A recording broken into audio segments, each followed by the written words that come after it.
You're listening to Miss Style, Strength, and Grace with Deidra Murphy. This is your one-stop shop for style, fashion, health, and fitness. Deidra's passion is to help empower women to reach their fullest potential, both inside and out. Deidra and her guests will be discussing how to develop your style, health, and lifestyle hacks to energize your day and inspire you to keep reaching higher levels of success. Deidra is a professional fashion stylist, health guru, and Mrs. Washington 2017. It's time to get open and honest with Deidra.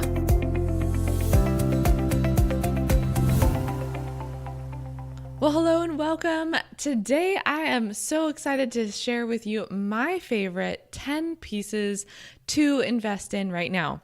Now, my husband might disagree with me and tell me, no, these are not investments. Investments make you money, like real estate investments or something that actually will pay for itself in the long run. But I beg to differ because these pieces in the long run will end up paying for themselves because they will stand the test of time.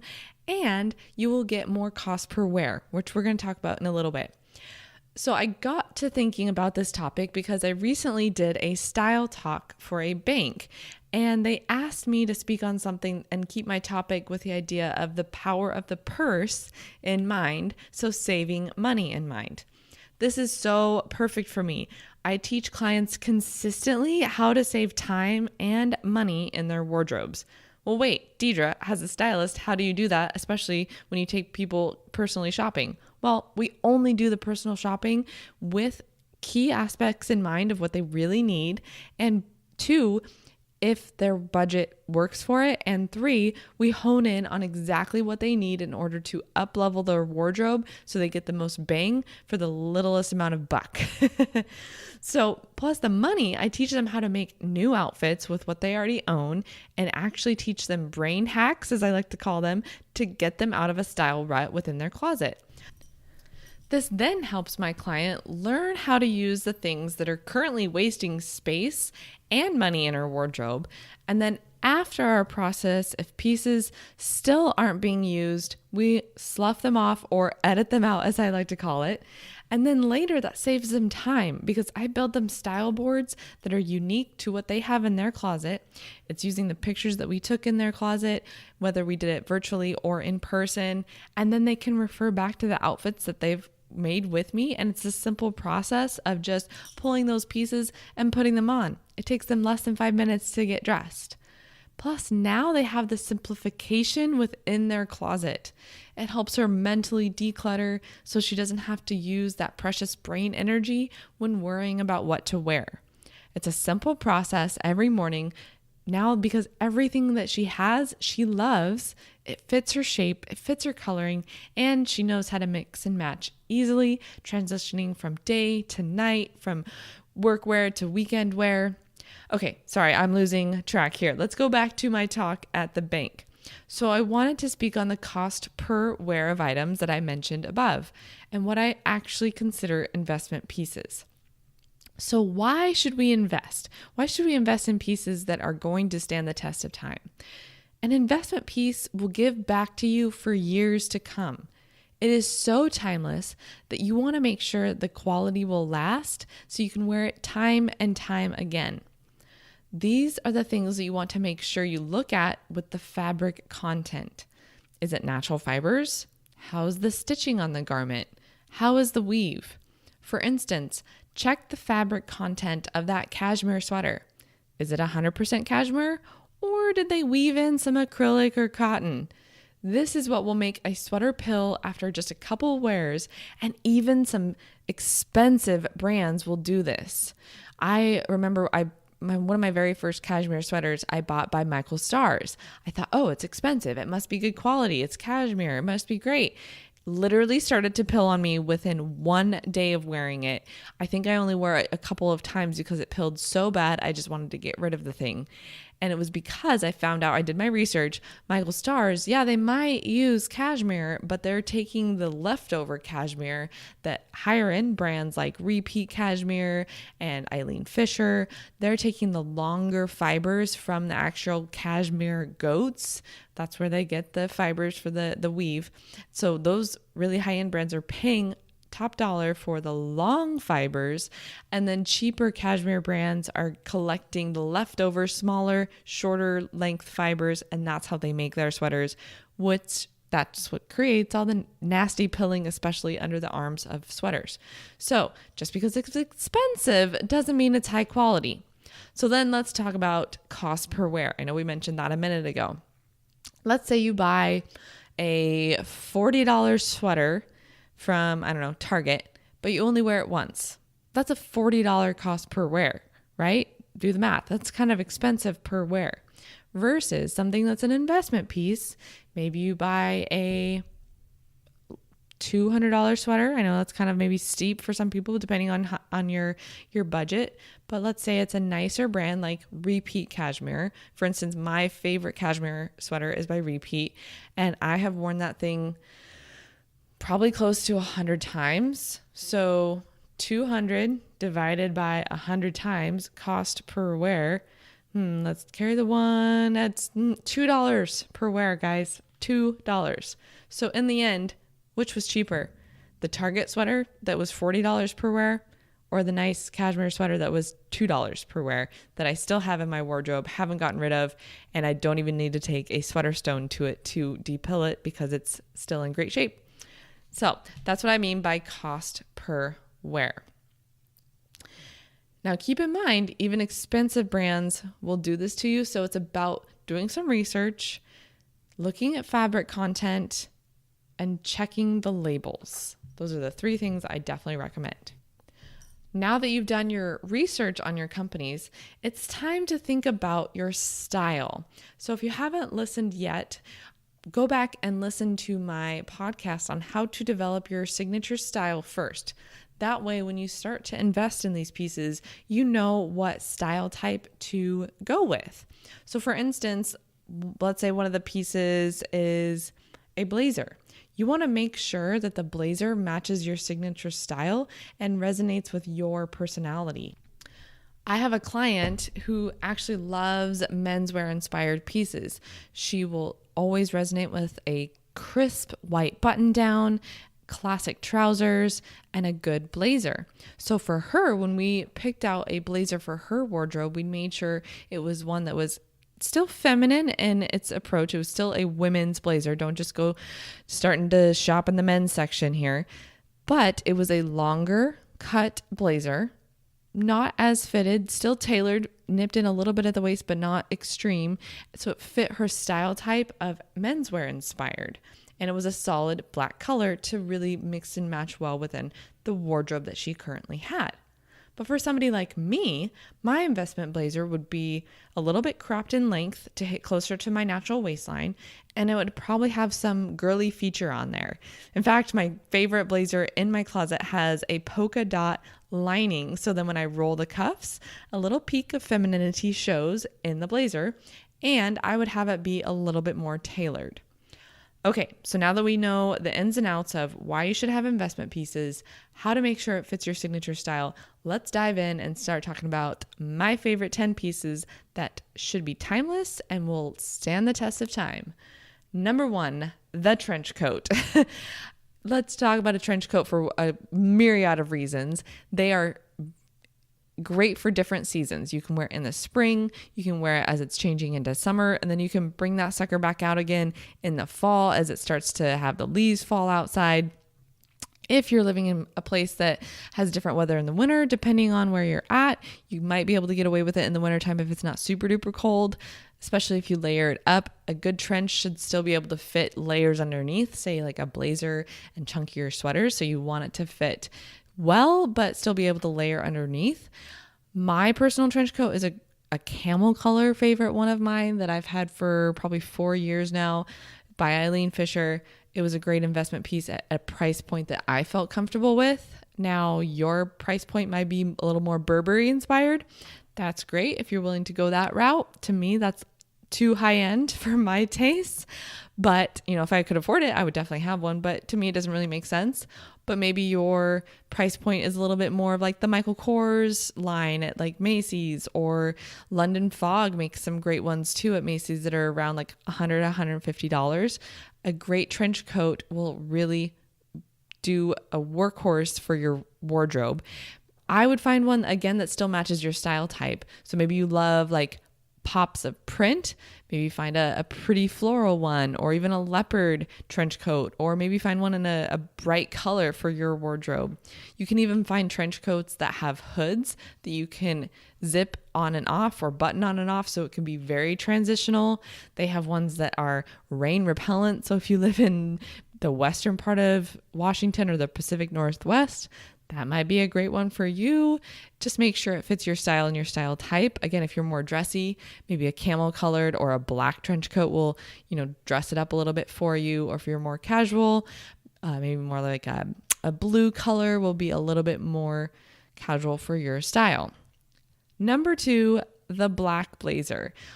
Basically a solid color blazer. Again, I typically would go with black just because it's seasonless. You can wear it with anything. You can dress up a pair of jeans with a blazer. You can dress up a skirt. You can dress up a dress. You can use it as a topper over a jumpsuit. It literally can be worn with anything. And again, based on what style type you are, you can mix and match. Maybe have a little bit longer one that you can wear more professionally and really feel assertive and powerful at work. Or maybe you have kind of a shorter cropped one that you can wear with dresses, jumpsuits, skirts, things that are a little bit more feminine. Make sure it fits your style type so that way you love it, you wear it. And again, these don't have to be super duper expensive. Actually, my favorite blazer I found at H&M, and it's actually a dupe for a Trina Turk blazer that I was coveting. And I found this one randomly, great material. It's kind of that same suiting material by H&M. I think I found it for under $50. Still in my wardrobe. Love it. I wore it the other day with boyfriend jeans and a t-shirt underneath. So a blazer is such a statement piece. And again, it can be expensive. It can be a little bit more cost friendly, but find something that fits well, has good tailoring, and please find it in the ladies section. Don't shop for blazers in the men's department. It's just going to have too broad of shoulders. You're going to look like you're being enveloped and swallowed into the blazer. Still find it in the women's section, even if it is more menswear inspired. Number 3, dark denim in your best fit that can be easily dressed up or dressed down. Now, dark denim, I mean like a clean, dark wash. It could be blue jeans still, very minimal, like whiskering or fading to the jeans. Now, it could even go black if you're fine with that. Personally, I always say at least have one classic pair of blue jeans and one pair of black jeans, because black jeans, especially when traveling, can easily seem like dress pants, especially when they're a nice, just clean, dark rinse from a couple feet away. They look like dress pants rather than denim.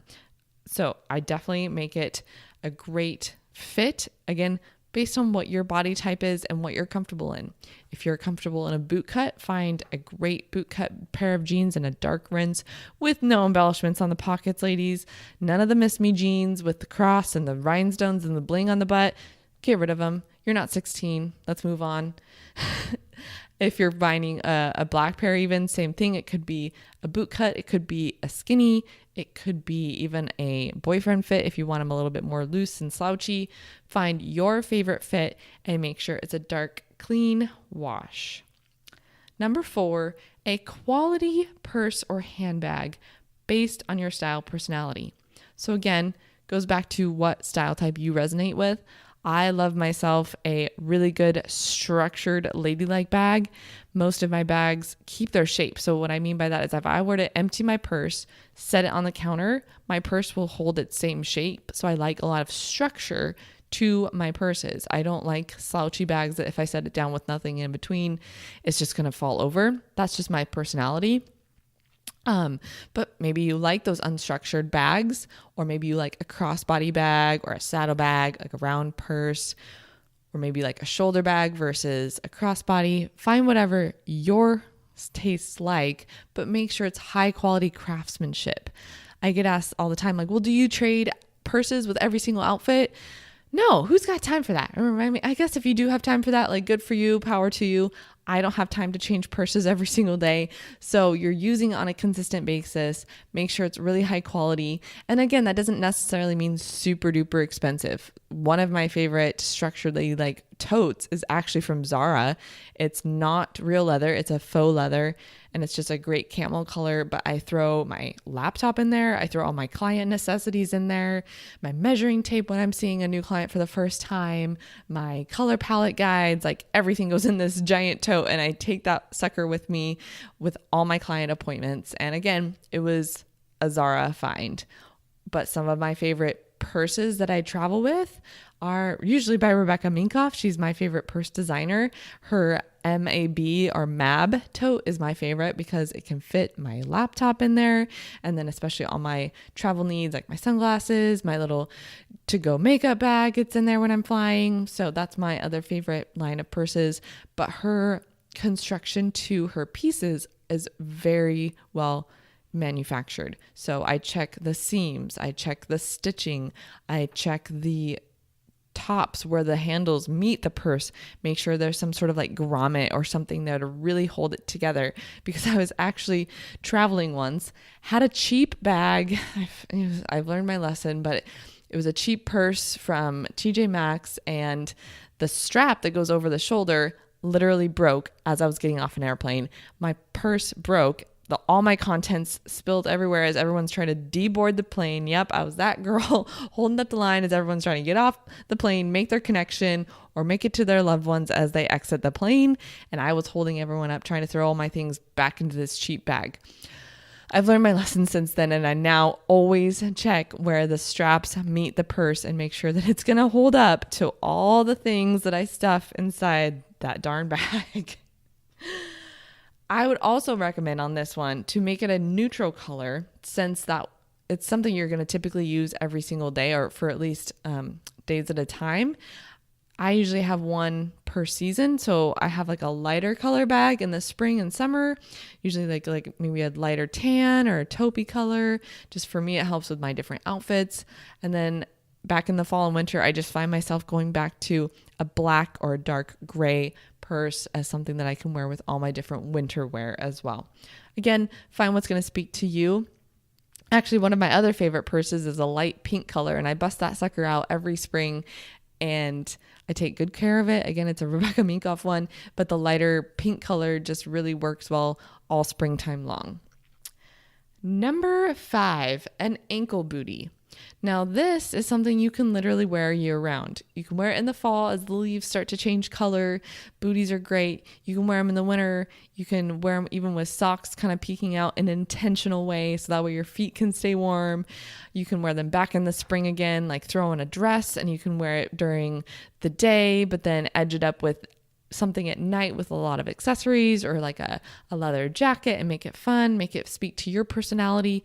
But a great pair of ankle boots, and again, finding them in a height that you're comfortable in.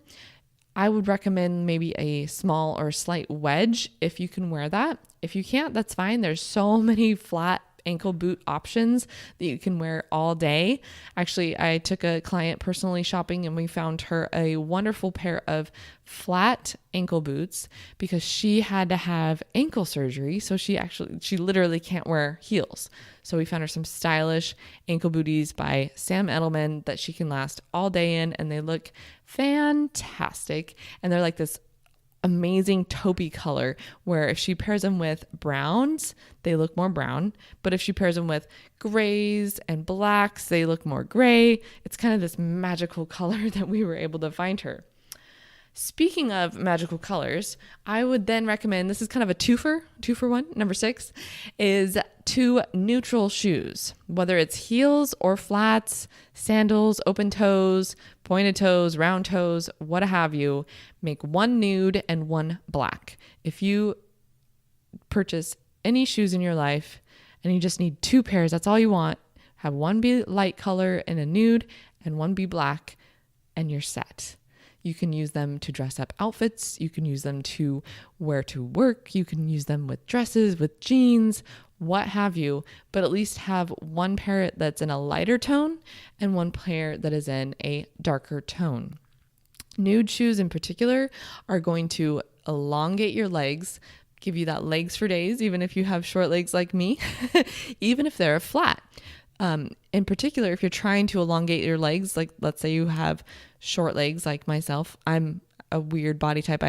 I'm about 5'7", but my legs are only that of like a 5'3" woman. My mom is 5'3", and she and I can actually wear the same pants because our legs are the same length. So all my height is in my torso.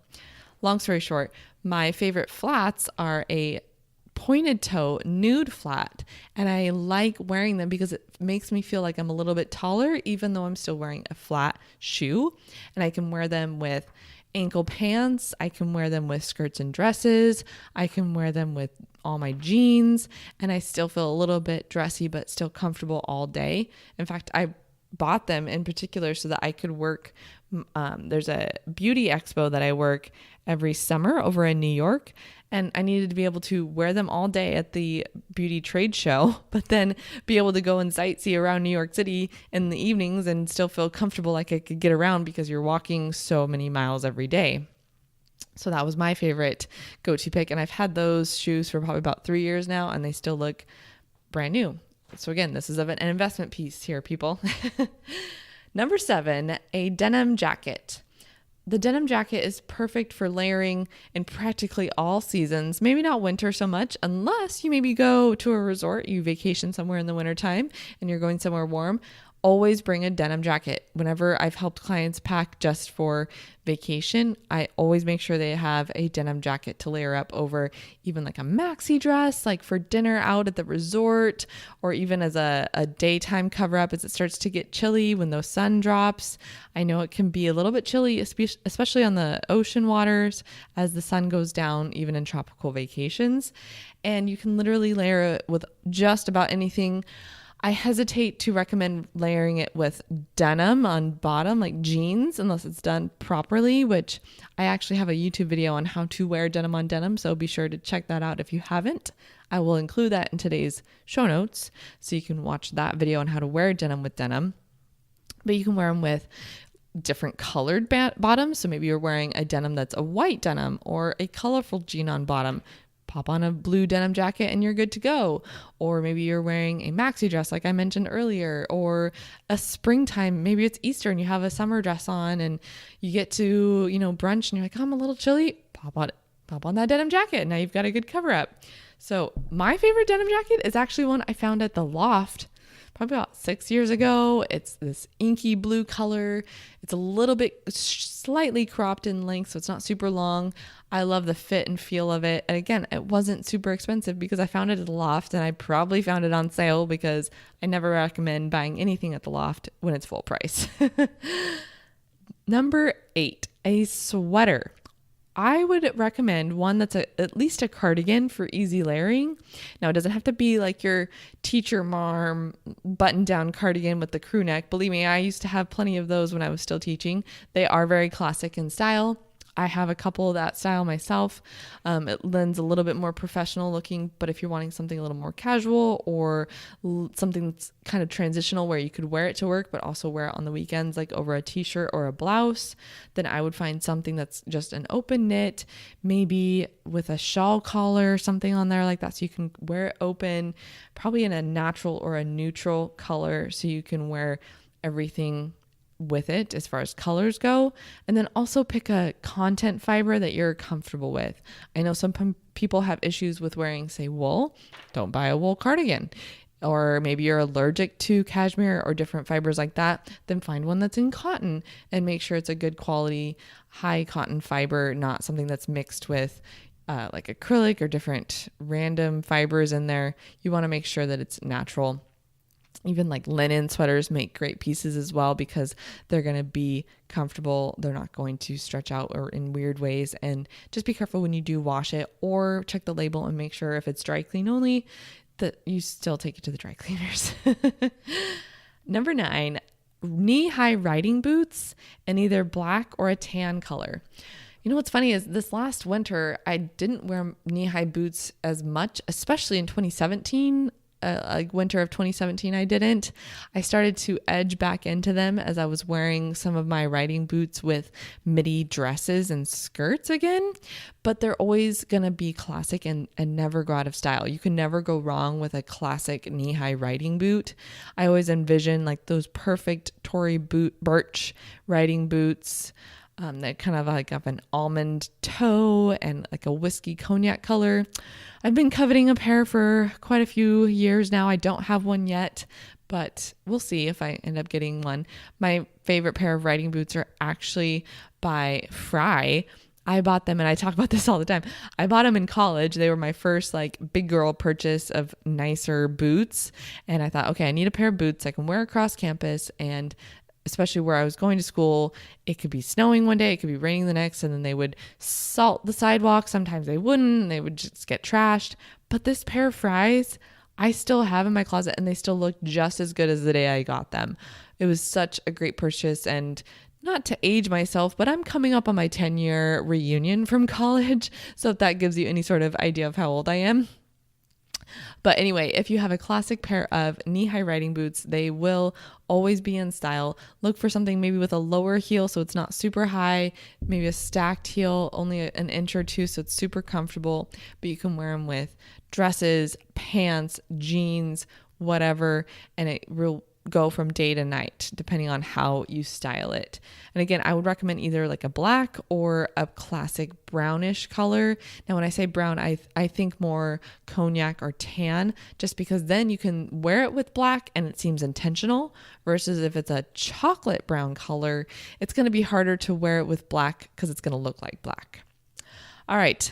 Number 10, my last one, is belts. Again, this is kind of a twofer, but the easiest way to make different outfits seem cohesive and an easy way to just make clothing fit better is by using belts. Maybe your sweater is too big, belt it. Blouse too long, front tuck it into your jeans and belt your pants. Done. I would suggest at least 2 different types of belts. One that can be wear at the hips where your like jeans rest, and one for the waist where you can wear it with like skirts and dresses at your natural waistline. And again, these are things that will be able to mix and match on outfits, like travel with these, so that way you can make an outfit seem completely different just by adding a different belt or front tucking or making a sweater seem like a dress by belting it. All the different things that you can mix and match, or belting over a jacket or belting over a vest to make it seem like a whole different look. And this is one of the tips that I gave in my other podcast on how to layer like a pro. So be sure to check that podcast out if you haven't already. And if you haven't yet, be sure to check out my wardrobe essentials list. So this is where I break down every single category of clothing, and I break down to what essential pieces are needed in each. So for coats, I list out what types of coats are essential. For sweaters, pants, shoes, even vacation wear. It is the 100% comprehensive essentials wardrobe list that you need, and you can go through and check off and start making sure your closet meets your needs. And it's something you can print out, and it's nice and beautiful, and it's free. So I will include the link to that. Be sure to check out my essentials wardrobe list. Thanks, and I hope you all stay stylish. Hey ladies, thanks for listening, and we hope you enjoyed today's episode. To help empower more women, please be a doll and rate, review, and subscribe to this podcast. For show notes and other free resources we mentioned today, go to stylebydeidra.com.